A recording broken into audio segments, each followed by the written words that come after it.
And welcome back to JKLive. Much anticipated interview here with Dr. Mukhisa Kituyi, Kenya's highest ranking official in the United Nations system.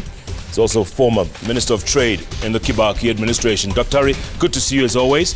Thank you very much. Welcome back to Kenya. I know you're always traveling in and out of the region, so it's good to catch up with you. And I know you've been keeping an eye on Kenya. Wherever you are, you keep an eye on Kenya. And I'm sure you, like us, shake your head every time you hear there's another scandal.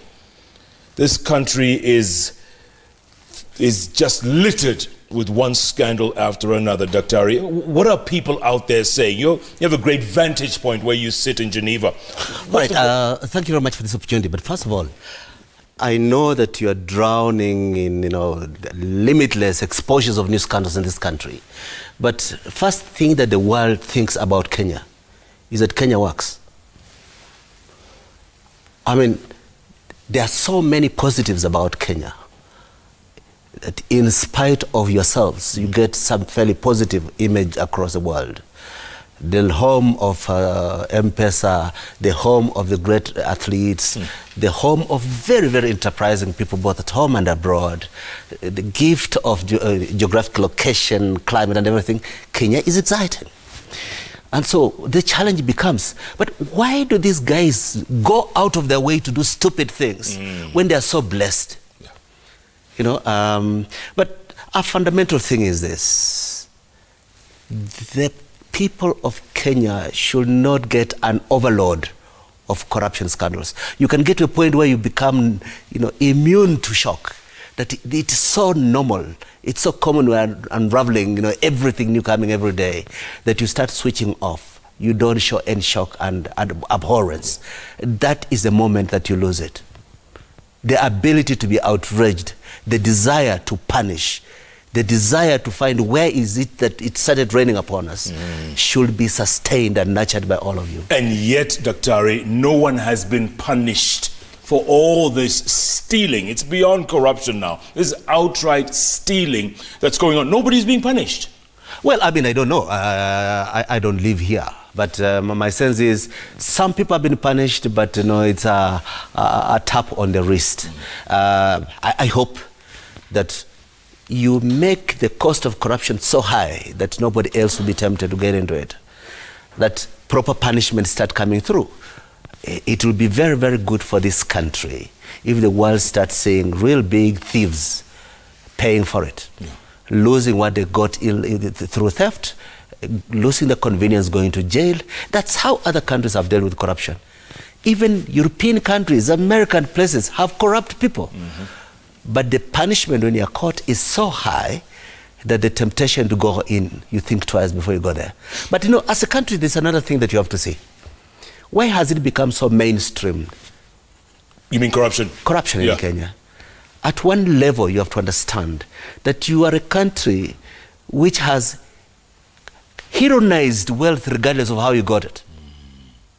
I was attending a funeral in Busia a week ago, and I shared this before an Anglican preacher man. I said, you are a country where a public person who is known to be stealing taxpayers' money comes to church and makes a donation of 5 million shillings. And the priest asks people to bend, go down to their knees and pray to God. Thank you God, Mungu Baba, tukushukuru sana vile ulitutunukia mgeni, mwenyewe ulibuleta akatusaidia. Mungu, fungua njia zake ziwe bana. Mungu, wewe mwenyewe unajua pahali alizitoa hizi. Muongezee uwezo atoe uko zaidi ili atusaidie zaidi. You are asking God to help him double the stealing. I don't know what God feels about you when you use a preacher man to do this kind of thing. You are mainstreaming thieving. And you're even asking God to help thieves steal more.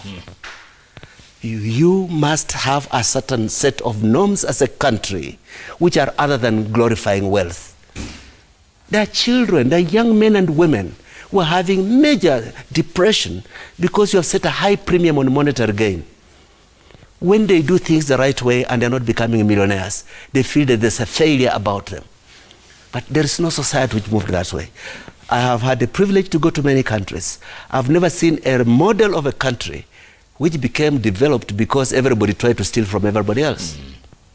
Tell me something. What was it like under Kibaki's administration, which you worked in as a Minister of Trade? There was one or two major scandals. Yeah. One was ongoing and another one was new. That the spills of Goldenberg were not totally over.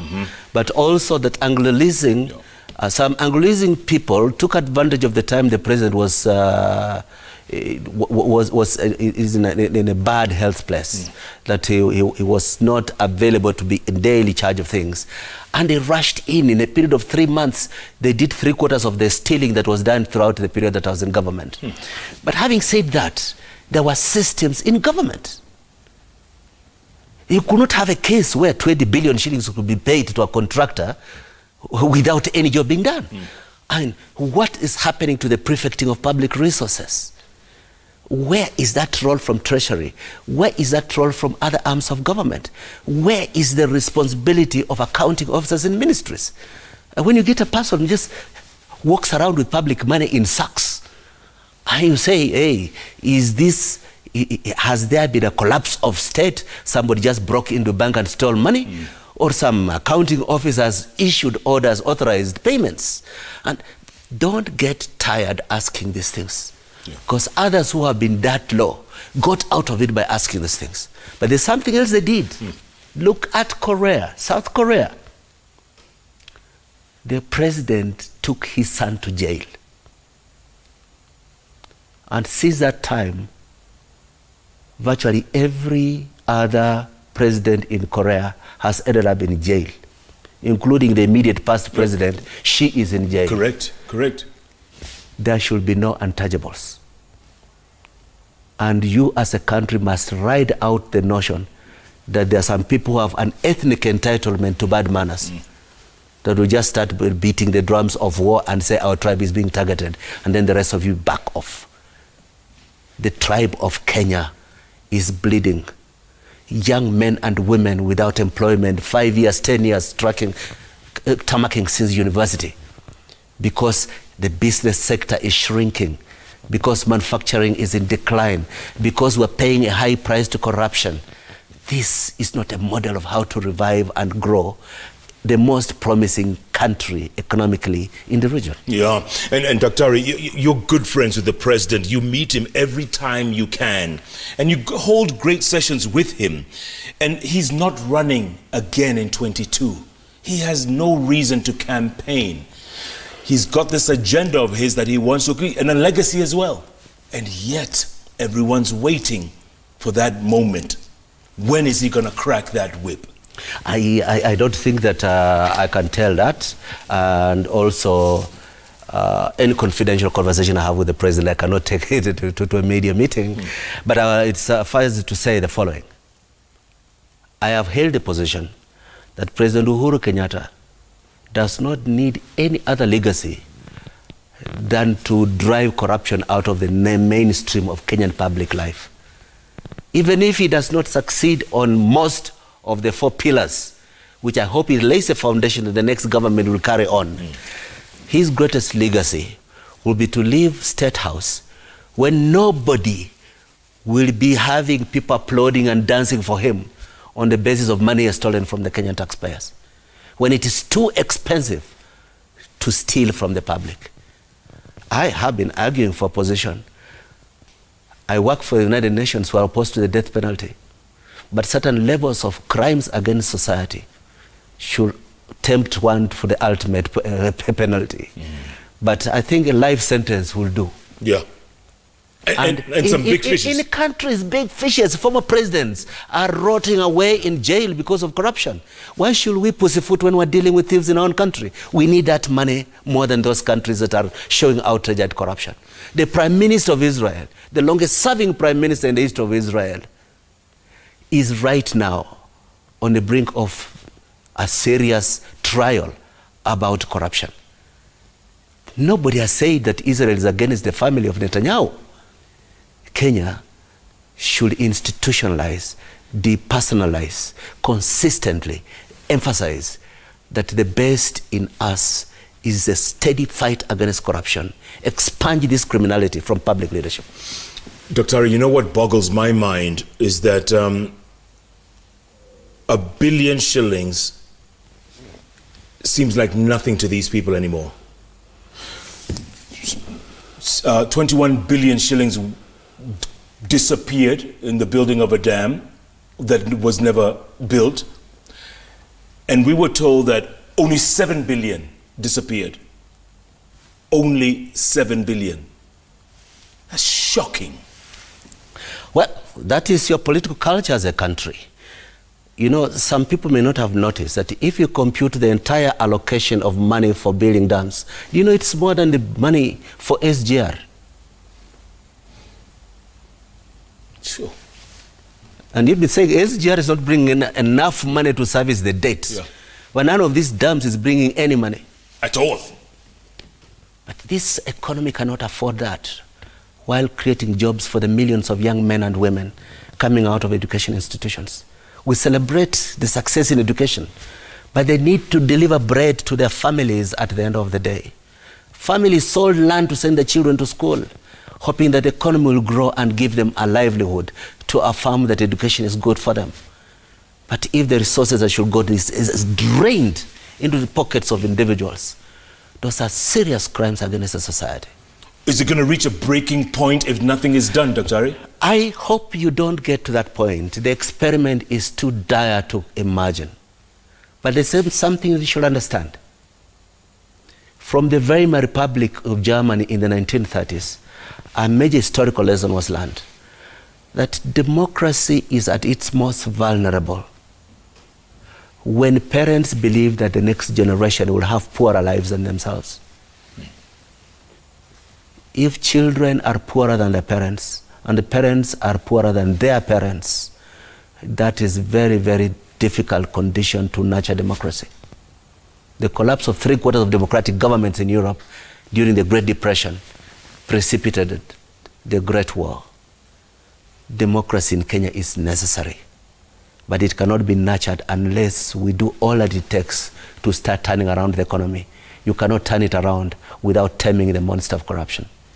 You were talking about our goodwill outside of Kenya and the way people perceive Kenya a moment ago, Doctor. Yeah. Are we losing that goodwill? Not yet totally. I've just come out of an extended tour of the Caribbean, and most prime ministers I met actually lionize Kenya. They like Kenya very much. There are some who are very bold, like Barbados is opening its first embassies in Africa ever. There are 2, and one of them is likely to be in Nairobi. I saw the Prime Minister of Jamaica talking so warmly about building a working relationship with the government and the people of Kenya. And even in Europe, I mean, very many times people say, look, without sufficient government support, there are digital lions and lionesses that are emerging in Kenya. Young men and women who do not ask what government will do for them. Yeah. Who are saying government should not make it difficult for us to do what we're capable of doing. They are creating jobs. They are on the frontier of technology. They are looking at how to create market visibility for the rural producers. What they need is a little assistance with infrastructure, with a political culture that says we reward enterprise and we punish thieves. And the world can appreciate you on that. The famous handshake is about a year old now, Doctor. You know that very well. And obviously peace has prevailed for now. First of all, your thoughts about the handshake so far?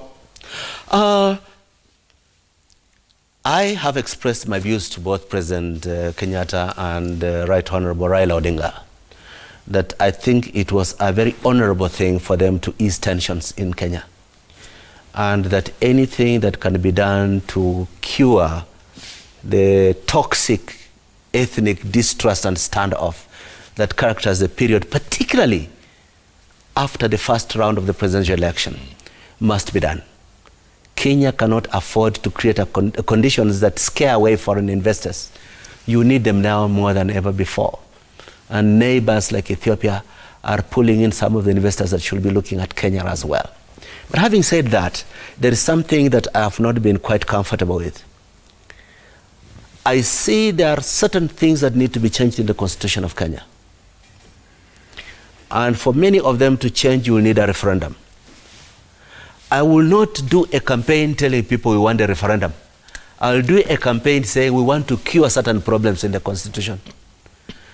You don't sell the method before you have decided on the product. So develop the product first. That is one. Secondly, for a country that is struggling with a large public debt, with rising unemployment, with a substantially large number of young men and women without jobs and coming into the labor market, the logic of constitutional reform should be partly to reduce the public bill.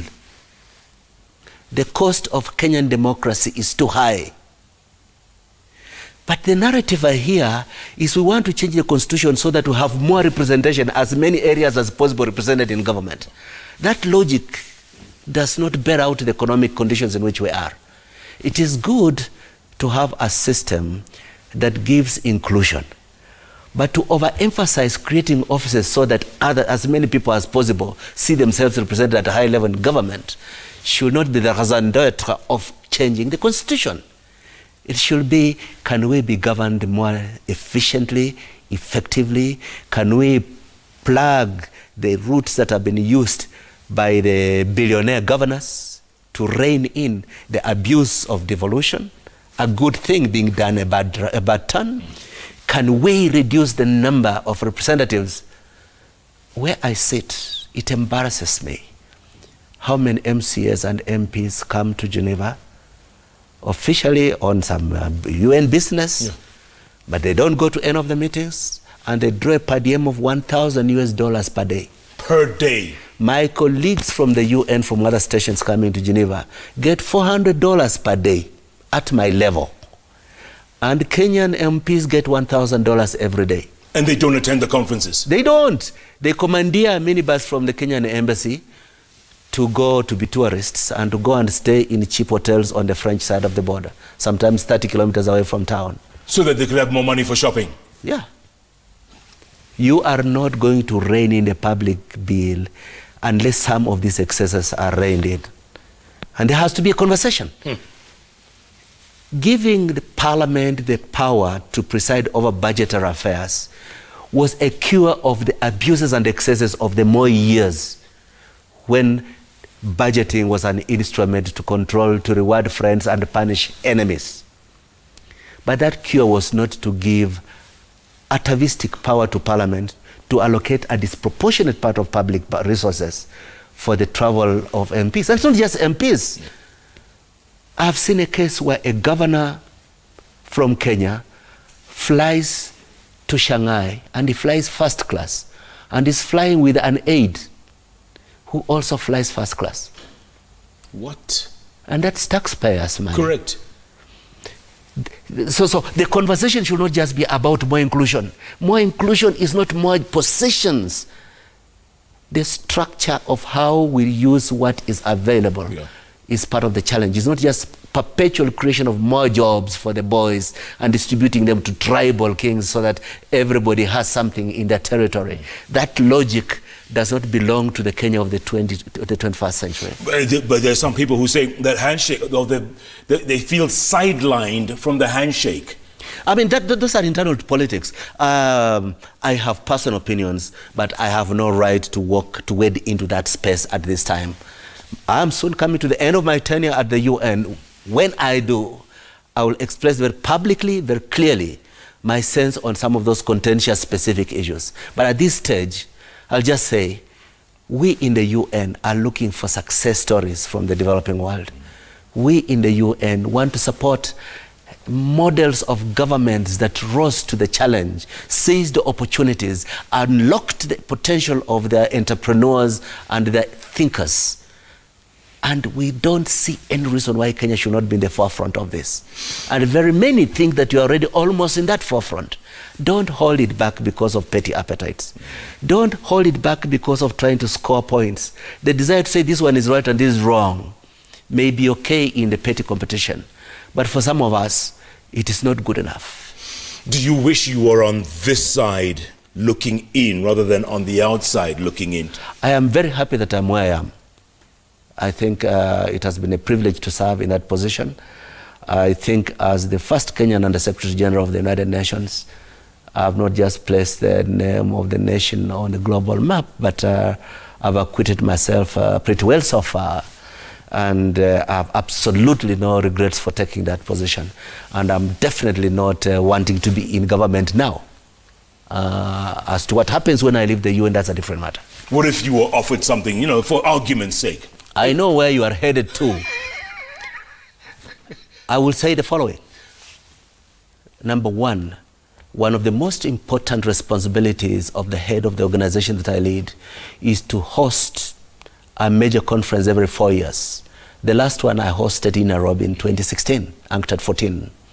Next year is the year of UNCTAD 15.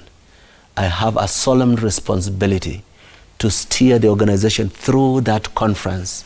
I have set up a major international panel of eminent people to advise me, including 4 sitting presidents and some leading captains of enterprise. I want to see that through as I help to define the global trajectory of how to support developing countries over the next 10 years. That's a responsibility I cannot walk away from. As I'm in the middle of it, I have to execute it. So nothing will deter me from that. That's good. That's good. It shows at least you're concentrating on what you're doing. But once in a while, when you throw your eye towards Kenya, do you shake your head and say, what are you people doing? I do, and I don't just shake my head. I talk to government leaders. I talk to business leaders in this country. We are not children of a lesser God. We deserve better than we're doing. There are very many great things being done in this country, but they get submerged in this sea of mediocrity. This is our lowest point. We always believe that you get to work hard and you have a fair payment for your hard work. Yeah. But to get junior clerks buying mansions in the developing areas and boasting about it on social media, those are not the face of the Kenya that I wanted to believe that I come from. But we can tame it. First of all, don't relent in the crusade against corruption. There will be petty noises. Don't let those noises scare you. It's a right thing to do as a country. Secondly, diminish the over-celebration of material display of wealth. There are countries with a lot of rich people. They don't do this thing that you worship them like you are national heroes. The national heroes of this country, people like Ngugi wa Thiong'o, Wangari Maathai, Elijah Odine Msambwa, they did not steal from the public to be celebrated. They put forward their better foot, the shape of what Kenya is capable of presenting to the world. Let us start celebrating those heroes. Let us start encouraging the Wangari Maathais that are being stifled because of the absence of infrastructure for education, for health, and the respect of integrity. You know, a lot of people are probably watching you tonight, Doctor, and saying, my goodness, I wish this person was here helping us fight this fight. There are very many people like Kituyi in this country. I just think that you are not creating enough space to listen to them. I just think that you are listening much more to the political intrigues than to the substantive challenges before the nation. But most importantly, leadership can raise the voice that we are not children of a lesser God. And there are enough followers in this country who say we were almost giving up, we were losing hope. But we need that stretched hand to help us stand up and say the Kenya that our forebears shed blood to liberate is the Kenya that should stand proud in the community of nations. And you can't do that when you steal from the public, you get scot-free, and you're even tempted to be rewarded with more power because of what you have stolen. That is not the route to go. Do you think the day will come when we will be able to call a thief a thief? Do you think that day will come? I think in many ways you have started doing that. You started doing that. And friends of Kenya encourage you. Friends of all the developing countries encourage people that you cannot conquer the demons of backwardness unless you stigmatize stealing from the public. You punish abuse of the privilege of high office, the privilege to serve. And you start recognizing and rewarding those lowly persons who are doing a good job, those teachers who are spending extra hours to see the kids in the disadvantaged schools also score and competitively enter good schools, get to good degrees. Those who sleep but stand up and walk again. You will make it. Kenya can make it. Kenya has no right not to succeed. I think it was Brazil Musumba who had sent a tweet earlier on saying, ask Dr. Kituyi, is what you fought for in 1992, and you were part of the second liberation, what you fought for, multi-party democracy, a better Kenya. Are you disappointed when you look at Kenya today from what you fought for? You know, I've been thinking, I've been writing some parts of what might be my memoirs, and one of the defining things was this. If you look at what we're doing in the fight for multipartyism, it was not just to have multiparty. It was a progressive agenda of national renewal, comprehensive agenda of the purpose for getting power. What has happened in the years since, political competition has moved from the purpose for which you want power to the tactics by which you can get power. So you say this team will win because they are bringing together people from large tribes or they have a large war chest. It's a tactic of winning power.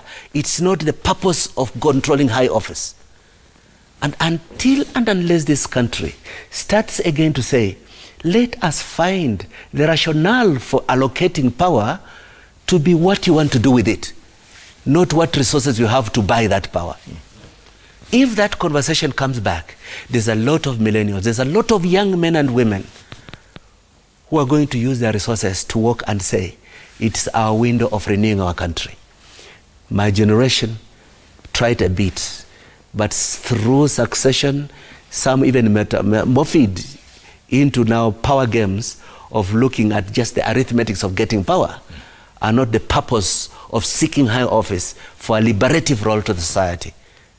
Most importantly, to give a livelihood to the next generation of Kenyans who today are in severe existential challenges because of a stalling labor market. Yeah. And those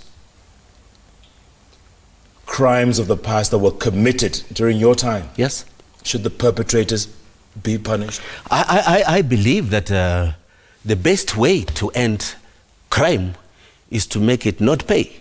And I believe crimes from my time to crimes to today should be punished in equal measure. If there is any political consideration about the extent of how much you punish without looking like it is a vengeance, that's a discussion that can be looked into. But to me, the best way to dish it out is that vengeance should be equal to all crimes. You can't say the crime of yesterday is less severe than the crime of tomorrow. We are seeing Manafort, the former chairman of President Trump's campaign, going to jail for most of his remaining years for crimes of not declaring income many years ago. Yeah. Why can't we see that in spite of certain things that we may say about that government, it presides in a system which is impersonal and the crime is punished? And not far away, Jacob Zuma facing trial. Yes, yes. So it can happen. It should happen. Kabando wa Kabando, he says, Dr. Kituyi is a rare breed, politically suave, intellectually insightful, instinctively eloquent, brilliant brain, brutally effective, unapologetically focused. And then he goes on to say the UN should loan us Kituyi for a little while so that the president can deal with all this noise that's happening. We work with the Kenya government. Thank you, Kabando Mheshimiwa, for those generous words. The UN is working with the Kenya government. They are very efficient, effective UN officers in this country. Next week, I'm opening, together with the Ministry of Foreign Affairs and the University of Nairobi, I'm opening for the first time a government economists training program for Africa, which we've been running for the last 10 years out of Mauritius. We are now opening it in Nairobi, hopefully for the next 10 years. And we start on Monday next week. Wow. This is an area where our best brains as a UN organization, together with brains from other UN agencies, are coming to assist government and other governments from the region about what are best practices. How can we move forward? How can we refuse to be detained by petty appetites? And this is the way to go about it. Unbelievable. Great discussion here, and we're going to take a break, come back, so much more to discuss ahead. We're going to take your tweets, your comments to Dr. Mukhisa Kituyi. What a brain. I'm glad we had him on tonight because, you know, we need this kind of conversation. We need it. And he says, let's keep talking. Keep making noise about the thieves out there. Maybe one day somebody might just hear. We're going to take a quick break, come back, so much more ahead. Richard Kimenyi says, great conversation. He says, you're an outstanding man. Jackie Muhati from Kenya Airways. She says her boss, Sebastian Mikosh, says you're invited to Kenya Airways launch on June 12th in Geneva. You know, they're flying their first flight. Nairobi, Rome, Geneva. First flight. They want you there. They're inviting me through Jeff Koinan? No. They're trying to get in touch with you, but they've just seen you on TV. So, okay, I'll give them your contacts and you can talk. Okay, thank you. Goodness, what a man. Dr. Mukhisa Kituyi. This is the kind of conversation we need to have, and we're having it. We're going to take a break, come back. Plenty more. Stay with us. JKLive. We'll be back in a moment.